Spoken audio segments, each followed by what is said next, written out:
I started at Concord, and then when I was in the first grade, we moved from Cedar Lane to the Clarendon out on 81. My mom and I were just telling the story the other day. I cried because I thought they were moving me to the boonies and I was never going to see any of my friends again.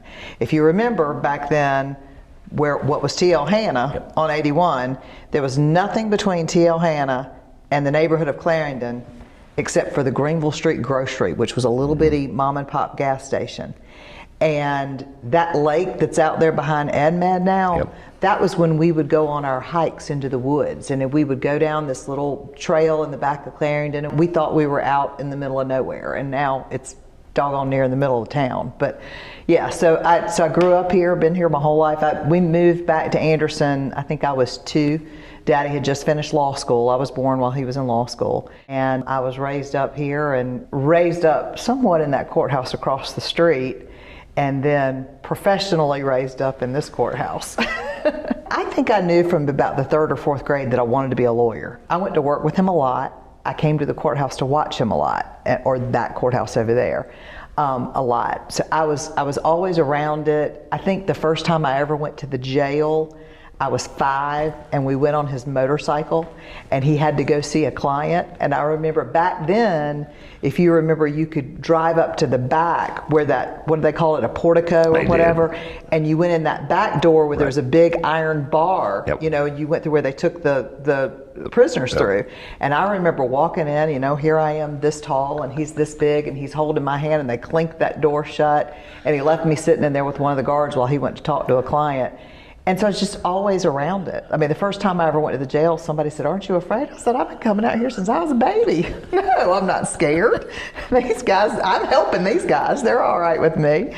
So, you know, I just kind of grew up around it. I was always interested in what he was doing. And so I think from a very early age, I knew I wanted to go to law school before I knew what I wanted to major in undergrad. I remember Daddy telling me, he said, of all these interviews I've done, he did a lot of radio interviews where they were kind of like you and me, they were recording it to put it on the radio. He said, I was interviewed today by a reporter from the New York Times.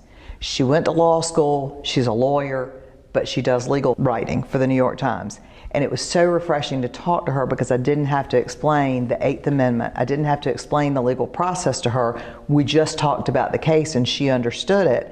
And I thought, maybe if I go to journalism school and I hate law school, or I don't get into law school, I'll have something that I can do that maybe would touch the law. So that's kind of the pivoting point that made me decide to go to USC undergrad and go to journalism school down there. And at the time, Carolina was like the top 5 in the nation for journalism school, back when we had print journalism school. One of my favorite stories to tell about practicing law, and to clients and to other people, about how lawyers and law enforcement and other people interact. I went to watch a trial that the Daddy was having. It was a criminal trial, and Carl Anderson, who was a detective with the Anderson Sheriff's Department, later became a judge, a magistrate, and later had a really good PI business here in town. He was the detective testifying, and Dad started cross-examining him. And they were just, you know, of course, Carl was no shrinking violet, so Daddy would give him a hard time and he'd give Daddy a hard time right back, and they were just rah, rah, rah, rah. It was very exciting. You know, nobody gets to do that kind of fun stuff in court anymore. There aren't any of those fun trials and exchanges. So they took a break. And I can't remember clearly Judge Ellsroth, but I think maybe that's who it was. I remember somebody smoking a cigar, and they all smoked back then. That's the other thing nobody can, you know, get over, is the big ashtrays, and the jury boxes had those little tall, you know, ashtrays that you moved around. So they're all back there smoking cigarettes, and the judge had a big old cigar, and they're telling stories. And Daddy and Carl are over in the corner slapping each other on the back, laughing, you know, about something. And I go over and, Daddy, what, honey? You and that man were just being so mean to each other. I mean, what? And he said, "Little girl, let me explain something to you. That's all in the courtroom. Out here, we're all friends, we're all polite, and we all understand what each other's about. And you better remember that if you're going to practice law." And that's one of my earliest memories. And, you know, it's one of the things I try to tell young lawyers is, you know, yeah, we can fight and do battle in the courtroom, but we're all friends outside the courtroom. I mean, we all got a job to do, and I can be friends with law enforcement and represent a criminal defendant, and I can be friends with the prosecutors and friends with my adversaries, but you know, in our whole lives these days, that's something that's so lost. It's lost in politics. I think some of the younger lawyers don't get that kind of upbringing, so to speak, in real life. Was there ever any question when you left USC and you entered law school as to where you would go to practice? Oh, no, I knew I was coming back to practice with Dad. In fact, I had a job. I worked for Johnny Tucker in the legislature. He was on the Judiciary Committee at that point, and I had been his page all through undergrad. And then I got a job as a law clerk the first January during first year law school. I finished law school in 2.5 years, so I finished in December. Took the bar in February, moved home in March, waited on my bar results, started working immediately with him.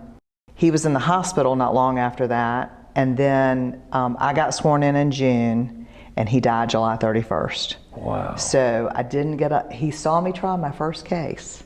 It was a liquor license case against Senator Bob Waldrop. No. Yes, and it was a courtroom like this, but it was the courtroom next door in front of Judge Drew, okay, the master in equity. And so Dad had a conflict, so he sent me up here. And so I asked the questions that Daddy told me to ask and whatever. And when the person from the ABC got up there, and they just said some really weird, it just didn't make any sense. So I started cross-examining her. I was just using my own common sense, right? And she got real flustered. And I went to sit down real proud of myself, and I was thinking, I can't wait to tell Dad about this. He was sitting on the back row of the courtroom. Was he really? He had snuck in. And unlike what you would have expected for him to walk up and sit at counsel table with me and sit down, he sat down in the back and watched me, and I had no idea he was there. It's hard to believe that you've actually been practicing law here for 30 years. Starting my 30th year. That's just unbelievable. And I'm not completely retiring. I'm going to have a pretty much full-time mediation business. I've already started, and I love mediating. I'm really having a good time with it. So last year sometime, I just got really frustrated with litigation. I think my patience had run thin, and I've always loved family law. It's been my real soft spot, and it's been what I've been good at and loved. And of course, my law partner, Christopher Pratt, who is fantastic, and his practice is growing leaps and bounds. But it was just getting to a natural place where he was kind of going this way, and I was kind of going this way. Like, I want to head towards retirement, and he's shooting to the moon, right, with his career. So it just seemed like a good time to say, I want to take a step back from the active practice of law, and I want to start, I think I could be good at mediating cases. All civil cases and family court cases, if you don't reach an agreement, you have to go to mediation before you can get a trial. So you have to try to mediate it. Our rules in South Carolina require that. So I'm the person where you got husband and wife, they're divorcing, they've got some things they can't agree on, and so I go back and forth between the two rooms and try to see if I can help them resolve it, give them feedback, and ask them questions, get them to think about things, and hopefully get it resolved. And I was good at, I've been pretty successful with it. I've been amazed.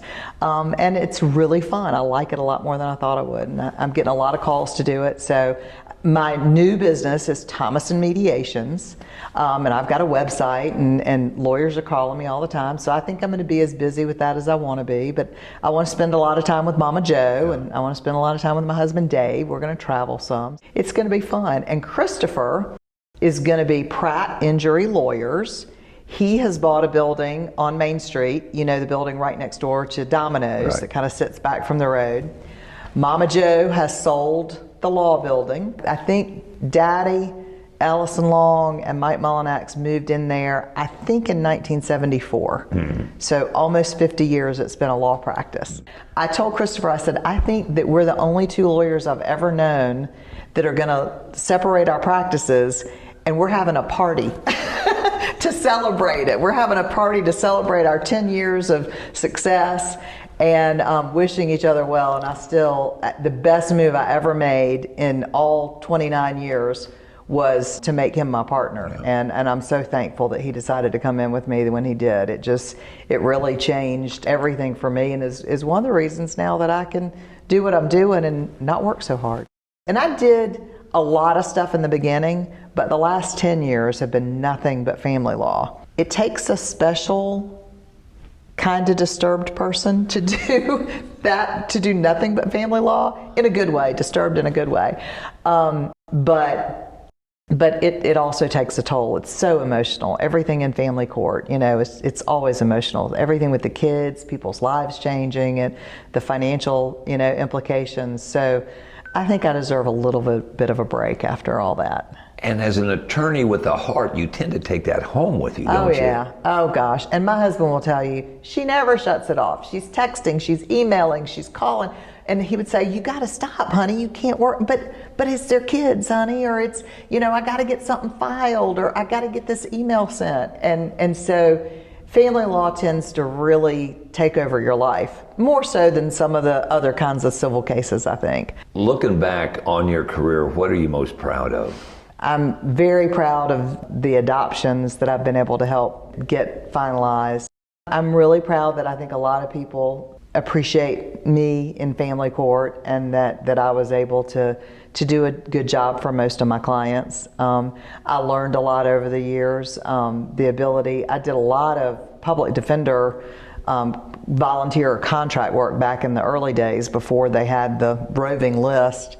And I tried some cases with Robert Gamble and those guys over at the Public Defender's Office, and that was a lot of fun. I learned a lot. I got to be the attorney for Anderson County at one county council meeting.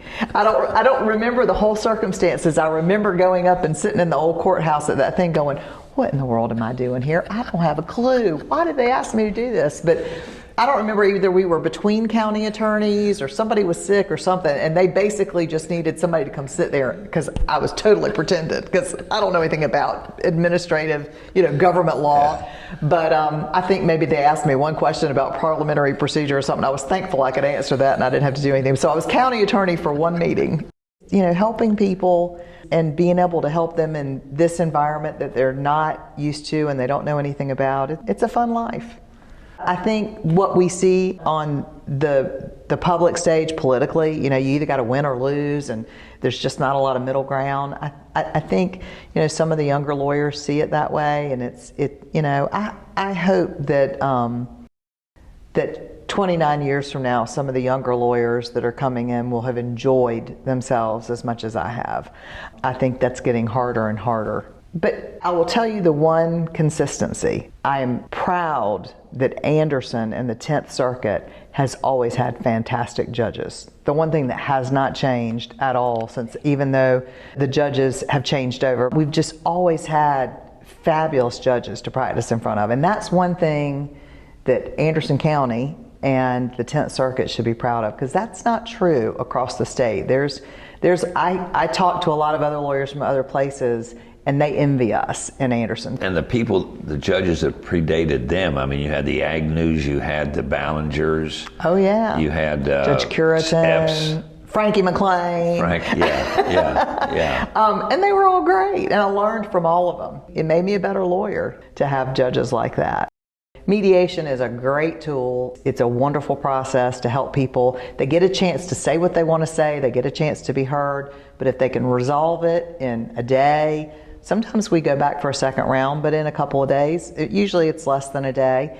If they can resolve it, but feel like they're being heard and kind of feel like they got their day to get it off their chest and get it resolved, much less expensive, then I'm still part of the process. I still got to keep up with the law.